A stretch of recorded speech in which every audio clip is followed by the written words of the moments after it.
देश में लोकसभा 2024 के चुनाव के बाद लगातार सभी पार्टियों में किसी न किसी मुद्दे को लेकर चल रही है बात। समीक्षा बैठक तो लगभग सभी पार्टियों में हो रही है और अब उपचुनाव हो या आने वाले यहां पर विधानसभा चुनाव, उसकी तैयारियां जोरों शोरों से की जा रही है। इसी बीच अब खबर आ रही है महाराष्ट्र से। जी हां, अजीत पवार खेमे को कांग्रेस के चुनावी राजनीतिक कार्य पर भरोसा सौंपी विधानसभा चुनाव की राजनीति बनाने की जिम्मेदारी। जी हां, खबर विस्तार से जानेंगे, तब तक आप हमारे चैनल टीसी न्यूज चैनल को लाइक एंड सब्सक्राइब करना ना भूलें। महाराष्ट्र में आगामी विधान परिषद, एमएलसी और फिर 3 महीने बाद होने वाले विधानसभा चुनावों को लेकर राष्ट्रवादी कांग्रेस पार्टी ने रणनीति बनानी शुरू कर दी है। सोमवार को बजट सत्र के बीच अजीत पवार खेमे ने सभी विधेयकों की मौजूदगी में एक बैठक की और चुनाव पर चर्चा की।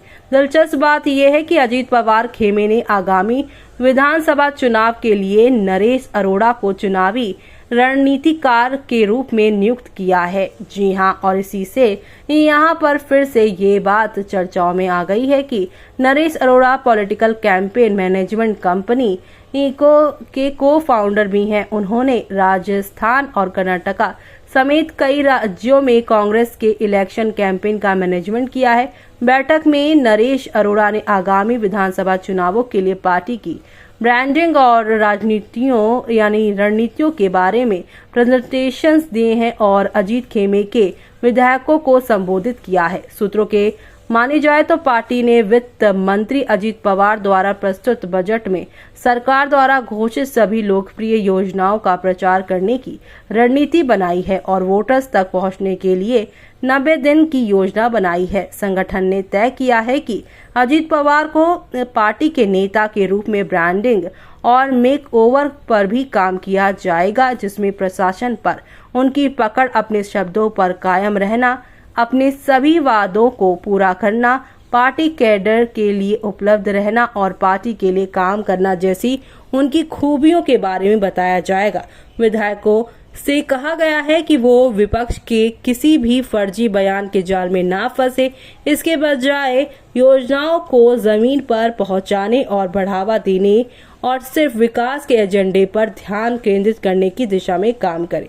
इस बैठक में उप मुख्यमंत्री और एनसीपी प्रमुख अजीत पवार, कार्यकारी अध्यक्ष प्रफुल्ल पटेल, प्रदेश अध्यक्ष सुशील तटकारे, छगन भुजबल, राम राजे निम्बलकर, हसन मुश्रीफ, दिलीप वालसे पाटिल जैसे अन्य वरिष्ठ नेता उपस्थित हैं। तो वहीं आप सभी को बता दें कि महाराष्ट्र में एनडीए का हिस्सा है एनसीपी। बता दें कि अजीत पवार की एनसीपी महाराष्ट्र में एनडीए सरकार का हिस्सा है। शिवसेना नेता एकनाथ शिंदे मुख्यमंत्री हैं, जबकि बीजेपी नेता देवेंद्र फडणवीस और एनसीपी प्रमुख अजीत पवार डिप्टी सीएम हैं। फडणवीस के पास गृह मंत्रालय और अजीत के पास वित्त मंत्रालय की जिम्मेदारी है। हाल ही में हुए लोकसभा चुनाव में एनडीए ने महाराष्ट्र में यहाँ पर लगभग 44 नहीं 48 में से सिर्फ 17 सीटों पर जीत हासिल की है, जबकि इंडिया ब्लॉक में शामिल कांग्रेस ने 13, उद्धव गुट ने 9, शरद पवार गुट ने 8 सीटें जीती हैं। एक निर्दलीय चुनाव जीता है।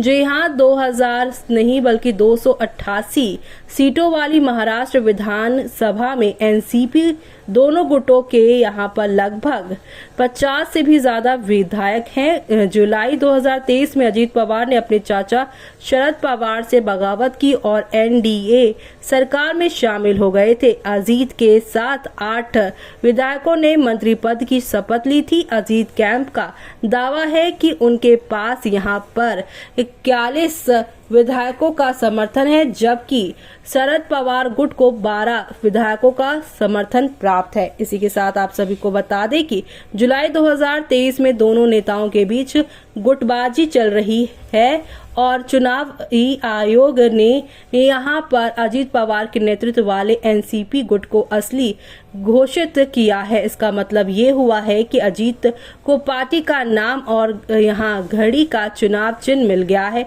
चुनाव आयोग के फैसले के बाद शरद पवार के नेतृत्व वाले गुट को नया नाम राष्ट्रवादी कांग्रेस पार्टी शरद चंद्र पवार मिला है। वहीं सोमवार को चुनाव आयोग ने आगामी विधानसभा चुनावों को ध्यान में रखते हुए राष्ट्रवादी कांग्रेस पार्टी चंद्रशेखर नहीं बल्कि शरद चंद्र पवार को चंदा स्वीकार करने की अनुमति दी है। शरद खेमे में चुनाव आयोग से जनता से स्वैच्छिक योगदान स्वीकार करने के लिए पार्टी की स्थिति को प्रमाणित करने का अनुरोध किया है। ऐसे में आपका क्या कहना है इस पूरे मामले में? कमेंट बॉक्स में कमेंट करके हमें बताना ना भूलें।